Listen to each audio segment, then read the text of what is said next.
নবম দশম এসএলএসটি পরীক্ষার ইন্টারভিউ এবং ভেরিফিকেশনের কিন্তু ডেট ঘোষণা হয়ে গেছে। এই মাসের অর্থাৎ মার্চ মাসের 23 তারিখ থেকেই শুরু হচ্ছে ভেরিফিকেশন এবং ইন্টারভিউ। তবে একটা কথা, কোন সাবজেক্ট আগে হবে কোন সাবজেক্ট পরে হবে সেই নোটিফিকেশনটা কিন্তু এখনো আসেনি। আশা করছি দু একদিনের মধ্যেই কোন সাবজেক্ট কবে হবে তার নোটিফিকেশনটাও আমরা পেয়ে যাব। তবে অনুমান করা যেতে পারে জিওগ্রাফির ক্ষেত্রে কিন্তু ইন্টারভিউ এবং ভেরিফিকেশনটা হয়তো এপ্রিল মাসের মিডিলের পরের দিকেই হবে। ঠিক আছে, যেহেতু প্রথম দিকে সাধারণত বেঙ্গলি, ইংলিশ, হিন্দি, ঠিক আছে, এই সাবজেক্টগুলোই আগে হবে ভেরিফিকেশন ইন্টারভিউ, আর পরে হয়তো বা মিডিলের দিকে জিওগ্রাফি হওয়ার সম্ভাবনাটা বেশি আছে। ঠিক আছে, তো আমরা আজকে জিওগ্রাফির এসএলএসটি ইন্টারভিউয়ের একটা চ্যাপ্টার থেকে আমি কিছু প্রশ্ন আলোচনা করছি, যে প্রশ্নগুলো ইন্টারভিউতে সাধারণত সচরাচর ধরার কথা বা ধরে থাকেন। ঠিক আছে, তো জিওগ্রাফি অফ ইন্ডিয়া অর্থাৎ ভারতের ভূগোল। আর একটা কথা আমি প্রথমে বলে দিচ্ছি, নবম দশম এসএলএসটি ইন্টারভিউর ক্ষেত্রে ভারতের ভূগোল থেকে প্রত্যেকটা ক্যান্ডিডেটকেই কোনো না কোনো প্রশ্ন ধরবেই। অতএব আমাদের প্রত্যেকেরই উচিত ভারতের ভূগোলটা একটু ওভারভিউ দেখে যাওয়া।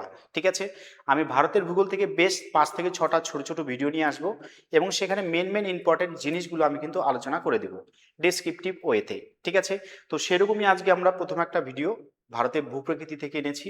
তোমরা প্রথম থেকে শেষ পর্যন্ত দেখো, অবশ্যই ভিডিওটি ভালো লাগবে। ঠিক আছে, তো আবারও বলছি কথাটা, যে ভারতের ভূগোল কিন্তু অবশ্যই ভালো করে দেখে যেতে হবে। ইন্টারভিউতে প্রত্যেকটা ক্যান্ডিডেটকেই কম বেশি ভারতের ভূগোল থেকে দেখবে তোমাদের প্রশ্ন ধরবে।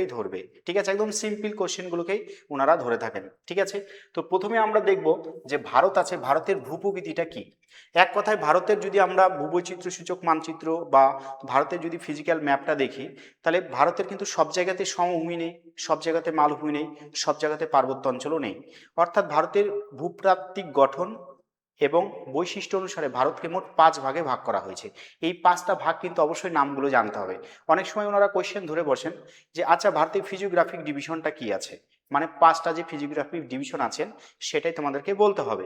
তো সেই 5টা ডিভিশন কি কি আছে আমরা আগে দেখে নেব। প্রথম আছে উত্তরে পার্বত্য অঞ্চল, তারপর আছে বৃহৎ সমভূমি অঞ্চল, তারপর আছে উপদ্বীপীয় মালভূমি অঞ্চল, উপকূলীয় সমভূমি অঞ্চল, আর লাস্টে আছে দ্বীপ অঞ্চল।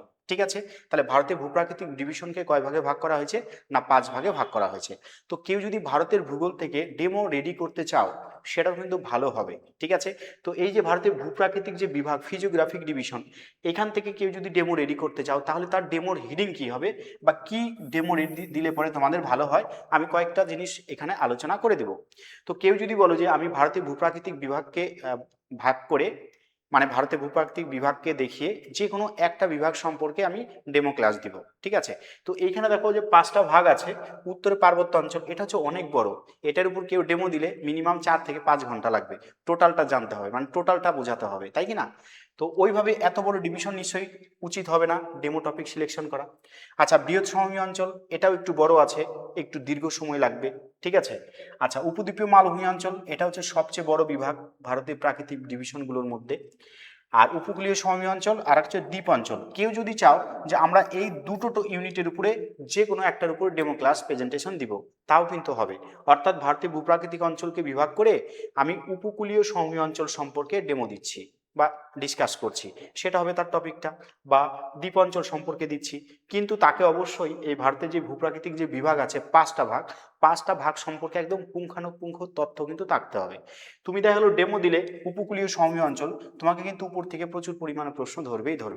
আর ডেমো তোমরা ভারতের ভূগোল থেকে রেডি করো বা না করো, এই যে যে 5টা ডিভিশন আছে, এই 5টা ডিভিশন একদম পুঙ্খানুপুঙ্খভাবে প্রত্যেককে জেনে যেতে হবে।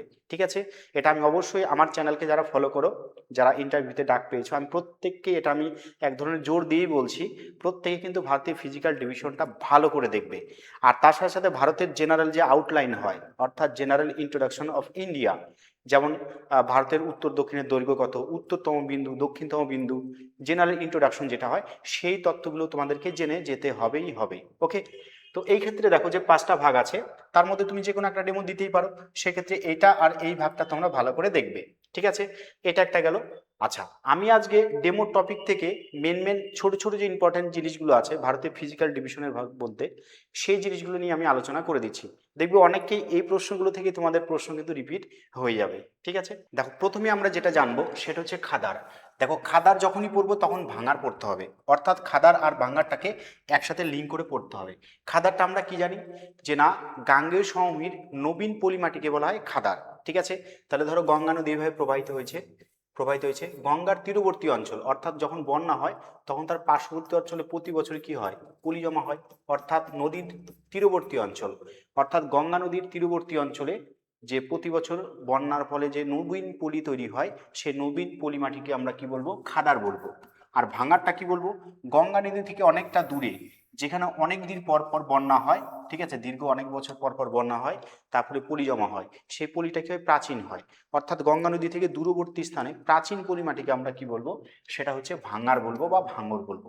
এখানে আছে দেখো বেট আর হচ্ছে ধায়া। এই যেটা বেটটাও কিন্তু নবীন পলিমাটি, কিন্তু সেটা গঙ্গা সমভূমিত হবে না, সেটা পাঞ্জাব সমভূমিত হবে। ঠিক আছে, অর্থাৎ শতদ্রু নদী, অর্থাৎ তোমার হচ্ছে সিন্ধু নদী এবং তার যে 5টা উপনদী আছে, সে যে পাঞ্জাবের উপর দিয়ে প্রবাহিত হয়েছে, অর্থাৎ পাঞ্জাব সমভূমিতে নবীন পলিমাটি গঠিত অঞ্চলটাকে কি বলবো আমরা, বেড বলবো। আর ধায়াটা কি, ধায়া মানেও কিন্তু ভাঙার। ঠিক আছে, কিন্তু সেটা গাঙ্গেয় সমভূমি হবে না, সেটা কোথায় হবে না, সেটা কিন্তু ওই পাঞ্জাব সমভূমিতেই হবে বা সিন্ধু সমভূমিতে হবে। ওকে, অর্থাৎ সিন্ধু সমভূমিতে প্রাচীন পলিমাটিকে কি বলবো আমরা, ধায়া বলবো। তাহলে দেখো যেটা ভাঙার সেটাই কিন্তু ধায়া, আর যেটা বেড সেটাই কিন্তু খাদার, শুধুমাত্র নদী অববাহিকা বা সমভূমির নামটা হচ্ছে আলাদা। ঠিক আছে, দেখবে ভারতের যে বৃহৎ সমভূমি অঞ্চল আছে সেটা কিন্তু 4টা ভাগ আছে। 1 নম্বর আছে রাজস্থান সমভূমি, 2 নম্বর আছে সিন্ধু সমভূমি, 3 নম্বর গাঙ্গেয় সমভূমি এবং 4 নম্বর আছে ব্রহ্মপুত্র সমভূমি। তাহলে এই যে পাঞ্জাব বা সিন্ধু সমভূমি এবং গাঙ্গেয় সমভূমি, এই দুটো সমভূমির সাথেই যুক্ত আছে এই 4টা শব্দ। এটা হচ্ছে নবীন পলি গাঙ্গেয় সমভূমি, বেটও হচ্ছে নবীন পলি পাঞ্জাব সমভূমি, ভাঙার হচ্ছে প্রাচীন পলি গাঙ্গেয় সমভূমি, ধায়াটা কি প্রাচীন পলি তোমার হচ্ছে সিন্ধু বা পাঞ্জাব সমভূমি। ঠিক আছে, তাহলে 4টা প্রশ্ন হয়ে গেল। 5 নম্বর যে প্রশ্নটা আছে দেখো, ভাবর, ভীষণ ইম্পর্টেন্ট। ভাবর, তরাই, ভুর, টেরিস বা থেরিস, এই প্রত্যেকটা টার্ম তোমাদের কিন্তু জানতে হবে ইন্টারভিউয়ে যাওয়ার আগে। ঠিক আছে, ওনারা কিন্তু ইন্টারভিউতে একদম বড় বড় প্রশ্ন ধরবেন না, ছোট ছোট সিম্পল কোয়েশ্চেনগুলোকেই ধরবেন। আর ভারতের ভূগোল করে বিশেষ করে একদম জেনারেল জিনিসগুলো কিন্তু প্রশ্ন ওনারা ধরবেন। ঠিক আছে, দেখবে অনেকে এইগুলো প্রশ্ন তোমরা কমন পেয়ে যাবে। তো প্রথমে আছে দেখো ভাবর। তো ভাবর জানার আগে আমাদের হিমালয় পর্বত জানতে হবে। দেখো হিমালয় পর্বতটা কি ছিল, এরকম ছিল। হিমালয় পর্বত ধনুক আকৃতি, প্রায় 2400 কিলোমিটার কি লম্বা। এদিকে যেটা আছে, এদিকে এটাকে বলছে নাঙ্গা পর্বত। ঠিক আছে, এদিকেটাকে কি বলছে, পশ্চিম দিকে আছে নাঙ্গা পর্বত, আর এদিকে যেটা আছে সেটাকে বলছে নামচা বারোয়া, নামচা বারোয়া। ঠিক আছে, দেখো আজকে আমি যেটা আলোচনা করছি প্রত্যেকটা ওয়ার্ড কিন্তু ইম্পর্টেন্ট ইন্টারভিউর জন্য। এই ভিডিওটা শুধুমাত্র ইন্টারভিউ না, তোমরা যারা WBCS সহ অন্যান্য যে কোনো প্রিপারেশন নিচ্ছ, যেখান থেকে জিওগ্রাফির প্রশ্ন আসে, প্রত্যেকেরই কিন্তু এই ভিডিওটি হেল্পফুল হবে। ওকে, অবশ্যই ভিডিওটির সঙ্গে থাকবে প্রথম থেকে শেষ পর্যন্ত। তো যেটা হচ্ছে দেখো, হিমালয় অর্ধচন্দ্রাকৃতি 2400 কিলোমিটার দৈর্ঘ্য। এই হিমালয়কে প্রথমে ভাগ করা হয়েছে প্রস্থ বরাবর। এরকম যখন প্রস্থ বরাবর ভাগ করা হয়েছে, এটা কিন্তু 4 ভাগে বিভক্ত। ঠিক আছে, এটা আছে তেথিস হিমালয়, এটা আছে হিমাদ্রি, এটা শিবালিক, আর লাস্টে যেটা আছে এটাকে বলছে হিমাচল শিবালিক হিমালয়। ঠিক আছে, তাহলে তেথিস হিমাচল, তেথিস হিমাদ্রি হিমাচল, আর লাস্টে কি আছে, এটা এটা হচ্ছে শিবালিক।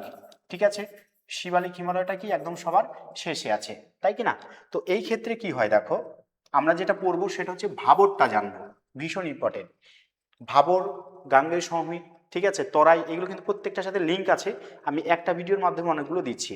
তোমাদেরকে যদি জিজ্ঞাসা করে ইন্টারভিউতে যে হিমালয়ের প্রস্থ বরাবর ভাগগুলো উত্তর থেকে দক্ষিণে কি হবে, তো সেটা আমি প্রস্থ বরাবর ভাগই করলাম। সবার উত্তর দিকে কি আছে, তেথিস, তেথিস আছে, তারপর কি আছে, এটা হিমাদ্রি, হিমাদ্রির পরে কি আছে, এটা হিমাচল, হিমাচল হিমালয়, আর শেষে কি আছে, এটা শিবালিক। ঠিক আছে, তো এইখানে অনেক নদীগুলো এইভাবে তৈরি হয়ে এইভাবে চলে গেছে, এই নদীগুলো তৈরি হয়েছে। তো অনেক সময় কি হয় বলতো, এই নদীগুলো যখন তৈরি হয়ে উপর থেকে আস্তে আস্তে নিচের দিকে আসে, নদী কি করে, নুড়ি কাকর বালি বোল্ডার পাথর এগুলোকে বয়ে নিয়ে আসে। বয়ে নিয়ে এসে কি করে, এই শিবালিকের ঠিক পাদদেশে এইখানে ধরো এগুলোকে জমা করছে। তাহলে এগুলো সব কি, নুড়ি কাকর বোল্ডার পাথর, এইগুলো দিয়ে হিমালয়ের পাদদেশে মানে শিবালিকের পাদদেশে কিন্তু একটা ভূমিরূপ তৈরি করেছে বা একটা অংশ তৈরি করেছে। ঠিক আছে, এই অংশটাকে কিন্তু বলা হবে ভাবর। এই অংশটাকে এক কথায় আমরা কি বলবো, ভাবর বলবো। তাহলে ভাবরটা কি, শিবালিকের পাদদেশে হিমবাহ বাহিত নুড়ি মানে হিমবাহ হিমালয় থেকে বাহিত বিভিন্ন নদী দ্বারা নুড়ি কাকর বালি পলি এইগুলো কি করে জমা করে কোথায়, না এই শিবালিকের পাদদেশে। তারপর যে ভূমিরূপটা তৈরি করছে সেটাকে আমরা বলবো ভাবর। এই ভাবরটা কিন্তু পোরাস, এটা কিন্তু পোরাস। পোরাস মানে কি, মানে ফুটো ফুটো বা গর্তযুক্ত, ঠিক আছে, মানে জল দিলে জল ভেতরে সঙ্গে সঙ্গে চলে যাবে, যেহেতু বড় বড় বোল্ডার নুড়ি কাকর বালি এইগুলো দিয়ে তৈরি, তাই কি না। তো এইখানে কি হয়, এই নদীগুলো যখন এখান থেকে আসে, আসার পরে এই ভাবর অঞ্চলের মধ্যে নদীগুলো অন্তঃসলীলা হয়ে যায়, অর্থাৎ মাটির তলদেশ দিয়ে প্রবাহিত হয়। মাটির তলদেশ মানে ভূগর্ভের ভেতর দিয়ে প্রবাহিত হয়ে আবার সামনে গিয়ে কি করে উঠে আসে। তাহলে ধরে নিচ্ছি এই নদীটা এখান দিয়ে মাটির তলদেশে প্রবেশ করলো, অন্তঃসলীলা হলো, আবার এই নদীটা কি হলো, এখানে এসে বাইরে এইভাবে বেরিয়ে চলে গেল, ঠিক আছে। তাহলে এইখান থেকে এইটুক জায়গা কি হলো, নদীটা কিন্তু তলদেশ দিয়ে গেল। কার তলদেশ দিয়ে গেল, একটা ভূমিরূপের। তো এটাই হচ্ছে ভাবর। তাহলে ভাবরের মধ্য দিয়ে বা তলদেশ দিয়ে কিন্তু নদীটা প্রবাহিত হয়, আবার কোন একটা জায়গায় গিয়ে কি করে, না সামনে উঠে আসে। যখন সামনে নদীটা আবার উঠে আসবে, মানে আবার যখন ভূপৃষ্ঠে উন্মুক্ত হবে, তখন জলটা কি হয়, চারদিকে ছড়িয়ে যায়। চারদিকে ছড়িয়ে গিয়ে সেখানে কি হয়, সবসময় ভেজা থাকে, ভিজিয়ে রাখে, স্যাঁতসেঁতে করে রাখে, এবং প্রচুর পরিমাণ অরণ্য এবং গাছপালা জন্মায়। তাহলে এই যে এরিয়াটা, তার মানে এইখানে আমরা আর একটা এরিয়া পাবো, যেটাতে কি পাবো, এই নদীগুলো এখান থেকে এসে আবার এইভাবে বাইরে বেরিয়ে যাবে, ঠিক আছে। তো এই জায়গাগুলো কি হবে, সবসময় ভিজা থাকবে। এই অংশটাকে আমরা তখন বলবো তরাই বলবো। এটাকে আমরা কি বলবো, তরাই, ঠিক আছে। তাহলে এটা কি, তরাই। তাহলে ভাবরের ঠিক দক্ষিণে কি পেলাম আমরা, তরাই পেলাম, ঠিক আছে। আর এই তরাইয়ের ঠিক দক্ষিণ থেকে শুরু হচ্ছে উত্তরের বৃহৎ সমভূমি অঞ্চল বা ভারতের বৃহৎ সমভূমি অঞ্চল, ঠিক আছে। তাহলে এই তরাইয়ের দক্ষিণ পাশটাকে আমরা কি বলবো, যে না বৃহৎ সমভূমি অঞ্চল বলবো। তাহলে তরাইয়ের দক্ষিণ থেকে শুরু হচ্ছে বৃহৎ সমভূমি অঞ্চল, ঠিক আছে। তাহলে এই যে আমাদের বৃহৎ সমভূমি অঞ্চল আছে, এই সমভূমি অঞ্চলের ক্ষেত্রে তাহলে উপর দিকে ডাইরেক্ট হিমালয় কিন্তু না, উপর দিকে কি আছে, তরাই আছে আগে, তারপর ভাবর আছে, তারপর গিয়ে কিন্তু হিমালয় পর্বতটা শুরু হচ্ছে, ঠিক আছে। তাহলে এই ক্ষেত্রে আমাদের যেটা প্রশ্ন, ভাবর, তাহলে এই গেল আমাদের ভাবর, এই গেল আমাদের তরাই, ঠিক আছে। তার সাথে সাথে কি বললাম, হিমালয়ের ডিভিশন পেলাম, কিসের ভিত্তিতে এটা, অবশ্যই প্রস্থ বরাবর হিমালয়ের ভাগ। প্রস্থ বরাবর হিমালয়কে 4 ভাগে ভাগ করা হয়েছে। আর দৈর্ঘ্য বরাবর যদি পরীক্ষাতে প্রশ্ন আসে, দৈর্ঘ্য বরাবর কিন্তু হিমালয়ের ভাগ আছে 3টা। ধরো এটা হিমালয় পর্বত, তো দৈর্ঘ্য বরাবর যদি আমরা ভাগ করি, তাহলে 1 2 3, এটা হচ্ছে পশ্চিম হিমালয়, এটা মধ্য হিমালয়, এটা হচ্ছে পূর্ব হিমালয়। আবার প্রত্যেকটা হিমালয়ের কিন্তু বিভিন্ন ধরনের ডিভিশন আছে, আমি এই ভিডিওতে সেগুলো ডিটেলসে বলছি না, পরে যদি আমি সময় পাই হিমালয়ের ক্লাসিফিকেশন নিয়ে একটা আলাদা ভিডিও তোমাদেরকে দিয়ে দিব, ঠিক আছে। এরপর চলো ভূর। ভূরটা কি জিনিস, ধরো আমি গঙ্গা নদীর গতিপথ এরকম দেখালাম, এটা হচ্ছে গাঙ্গেয় সমভূমি। গাঙ্গেয় সমভূমির 3টা অংশ আছে, উচ্চ গঙ্গা, মধ্য গঙ্গা, নিম্ন গঙ্গা। এই যে যেটা ভূর, সেটা হচ্ছে উচ্চ গাঙ্গেয় সমভূমি অঞ্চলে গঙ্গা নদীর আশেপাশে এরকম বালির ঢিবি দেখা যায়, মানে এক কথায় বালিয়াড়ি দেখা যায়, ঠিক আছে। তাহলে উচ্চ গাঙ্গেয় সমভূমি অঞ্চলে দৃশ্যমান বালিয়াড়িগুলিকে বলা হয় ভূর, ঠিক আছে। তাহলে উচ্চ গাঙ্গেয় সমভূমি অঞ্চলে দৃশ্যমান বালিয়াড়িগুলোকে কি বলবো, ভূর বলবো, ঠিক আছে। ডাব্লিউবিসিএস পরীক্ষাতেও কিন্তু এগুলো থেকে প্রচুর পরিমাণে প্রশ্ন চলে আসে। তোমরা যারা ডাব্লিউবিসিএস অ্যাসপিরেন্ট আছো, এই ভিডিওটা কিন্তু তাদেরকেও প্রচুর পরিমাণে হেল্প করবে। আর একটা কথা বলে দিচ্ছি, তোমরা যারা ইন্টারভিউর জন্য প্রিপারেশন নিচ্ছ, বা কেউ যদি চাও আমাদের গাজল সিভিল সার্ভিস একাডেমিতে ইন্টারভিউর প্রিপারেশন নিতে, তাহলে নিচে দেওয়া নাম্বারে যোগাযোগ করবে। এরকম অসংখ্য ভিডিও আমি তৈরি করে আমার অ্যাপ্লিকেশনের মধ্যে দিয়েছি, এবং তার মধ্যে কিছু পিডিএফ নোটসও দেওয়া আছে। আর তার সাথে সাথে এখন থেকে প্রতিদিন মানে সপ্তাহে 2 দিন করে রাত্রি 9টা থেকে লাইভ ক্লাস হয়। সেই লাইভ ক্লাসে আমরা বিভিন্ন বিষয়গুলোকে অ্যানালাইসিস করে দিই, ঠিক আছে। তাহলে অ্যাপ্লিকেশনে তোমরা ভিডিওগুলো পেয়ে যাচ্ছ, পিডিএফ নোট পেয়ে যাচ্ছ, আর লাইভ ক্লাসে বিভিন্ন ধরনের ডাউটগুলোকে আমি ক্লিয়ার করে দিচ্ছি, এবং এরকম চ্যাপ্টার বা টপিক ধরে ধরে ডিসকাসও করে দিচ্ছি। কেউ যদি সেই কোর্সটা নিতে চাও, অবশ্যই নিচে দেওয়া নাম্বারে ফোন অথবা এসএমএস করতে পারো। আর একটা জিনিস, আমাদের গাজল সিভিল সার্ভিস একাডেমিতে ফেস টু ফেস অফলাইনে কিন্তু মক ইন্টারভিউ করানো হবে জিওগ্রাফির উপরে, এবং এটা হচ্ছে এপ্রিল মাসের প্রথম দিকে আমি করাবো, ঠিক আছে। আমি থাকবো, এবং তার সাথে সাথে অন্যান্য এক্সপার্টদের আমি হায়ার করে নিয়ে আসবো, ঠিক আছে। তো কেউ যদি ডাইরেক্ট এসে মক ইন্টারভিউ দিতে চাও, তবুও কিন্তু তোমরা নিচে নাম্বার দেওয়া যোগাযোগ করতে পারো, ঠিক আছে। আচ্ছা, আমরা যেটা আলোচনা করছিলাম, তাহলে ভূর হলো, এরপর চলে যায় টেরিস এবং থেরিস, দুটো ইম্পর্টেন্ট। আমরা মালাবার উপকূল জানি, কেরালাতে আছে কি মালাবার উপকূল, সেই মালাবার উপকূলে বালিয়াড়ি আছে, সেই বালিয়াড়িগুলোকে আমরা বলবো কি, টেরিস বা থেরিস। তাহলে মালাবার উপকূলে দৃশ্যমান বালিয়াড়িগুলোকে আমরা কি বলবো, টেরিস বা থেরিস বলবো, ঠিক আছে। প্রত্যেকটা শব্দই কিন্তু ইম্পর্টেন্ট, ছোট ছোট জিনিস ভারতের ভূগোলে এইগুলোই হচ্ছে মেন জিনিস। আচ্ছা, এরপর চলে আসি আমরা, দেখো ধাঙ্কার, ভীষণ ইম্পর্টেন্ট। ধাঙ্কার হচ্ছে কি, উচ্চ গাঙ্গেয় সমভূমির জলাভূমির মাটিকে বলছে ধাঙ্কার। ধরো গঙ্গা নদীর সমভূমিটা এরকম আছে, ঠিক আছে, এটা গঙ্গা নদীর সমভূমি, পাশ দিয়ে যদিও সমভূমি থাকে, তো এটা হচ্ছে উচ্চ গঙ্গা, এটা মধ্য গঙ্গা, এটা নিম্ন গঙ্গা। তো উচ্চ গাঙ্গেয় সমভূমির মধ্যে জলাভূমি থাকে, সেই জলাভূমির মাটিগুলোকে আমরা কি বলবো, সেটা বলবো ধাঙ্কার, ঠিক আছে। আচ্ছা, কঙ্করটা কি জিনিস, কঙ্কর উত্তরের সমভূমির মাঝে চুনযুক্ত মাটি, তাহলে উত্তরে যে সমভূমি অঞ্চল তার মাঝে চুনযুক্ত যে মাটিগুলো দেখতে পাওয়া যায়, সেই চুন সমৃদ্ধ মাটিগুলোকে আমরা কি বলবো, না কঙ্কর বলবো। আচ্ছা, রেহ, কলার, ঊষর, থার আর চোপেন একটাই নাম, এটা কি বলতো, লবণাক্ত ক্ষারীয় মাটি, ঠিক আছে। তাহলে ভারতের উত্তরের সমভূমি অঞ্চলে অতিরিক্ত ভৌমজল উত্তোলনের ফলে মাটি কি হয়, লবণাক্ত হয়ে যায়, সেই লবণাক্ত মাটিগুলোকে আমরা কি বলবো, রেহ, কলার, ঊষর, থার, চোপেন, এরকম আমরা নাম দিব, ঠিক আছে। এগুলো কিন্তু ধরতে পারে পরীক্ষার এক্সামে বা ইন্টারভিউতে। চলো ধ্রিয়ান, ধ্রিয়ানটা কি, ধ্রিয়ান তো আমরা সবাই জানি যে চলমান বালিয়াড়িকে রাজস্থানে কি বলা হয়, না ধ্রিয়ান বলা হয়, ঠিক আছে। আচ্ছা, আর একটা জিনিস তোমাদেরকে বলবো, যে যারা নবম দশমী ইন্টারভিউতে দিতে যাচ্ছ, অবশ্যই যেটা পরীক্ষায় প্রশ্ন ছিল নবম দশমের, সে প্রত্যেকটা প্রশ্নকে কিন্তু একবার করে অ্যানালাইসিস করে যেও, প্রশ্নগুলোর উত্তর দেখে যেও, এবং তার সাথে সাথে ওই কোশ্চেনগুলোর রিলেটেড যে প্রশ্ন থাকে সেই প্রশ্নগুলো কিন্তু একটু করে দেখে যাবে, ঠিক আছে। কেননা ওনারা অনেক সময় যারা ইন্টারভিউয়ার থাকবেন, অনেক সময় হয়তো ইন্টারভিউ যাওয়ার আগে ওনারা হয়তো বাড়ি থেকে যে প্রশ্নটা তোমরা পরীক্ষা দিয়ে গেছো সেই প্রশ্নটা হয়তো একবার দেখে গেল, তাহলে সেই প্রশ্নটা দেখে যদি যায় তাহলে তার সাথে রিলেটেড করে যত যা আছে সেগুলো থেকে কিন্তু প্রশ্ন ধরতে পারেন, ঠিক আছে। আচ্ছা চলো, রান, রানটা কি, থর মরুভূমিতে লবণাক্ত জলের প্লায়া হ্রদগুলোকে আমরা কি বলবো, রান বলবো, ঠিক আছে। আচ্ছা, এরপর আছে দেখো ধান, ধান্ধ, ধান্ধটা কি, শুষ্ক লবণাক্ত জলের হ্রদগুলোকে বলবো আমরা ধান্ধ, ঠিক আছে। তাহলে শুষ্ক লবণাক্ত জলের হ্রদগুলোকে আমরা কি বলবো, ধান্ধ বলবো। এরপর আছে দেখো তাল, ভীষণ ইম্পর্টেন্ট, তাল এক কথায় উত্তর হবে কুমায়ুন হিমালয়, কুমায়ুন হিমালয়ে হিমবাহ দ্বারা গঠিত হ্রদগুলোকে বলা হবে তাল, ঠিক আছে। তাহলে কুমায়ুন হিমালয়ে হিমবাহ সৃষ্ট হ্রদগুলোকে আমরা কি বলবো, না তাল বলবো, ঠিক আছে। এখানে একটা টার্ম আছে দেখো মালনাদ, এবং আর একটা কি আছে, না ময়দান আছে, ঠিক আছে। মালনাদ এবং ময়দানটা কি জিনিস, এটাও কিন্তু তোমাকে ধরতে পারে। তো এইখানে ধরো আছে কর্ণাটক মালভূমি, এটা ধরে নিচ্ছি আমি কর্ণাটক, কর্ণাটক মালভূমি, এটা এই কর্ণাটক মালভূমিকে দুটো অংশ ভাগ করা হয়েছে, একটা হচ্ছে পশ্চিমের অংশ, একটা হচ্ছে পূর্বের অংশ।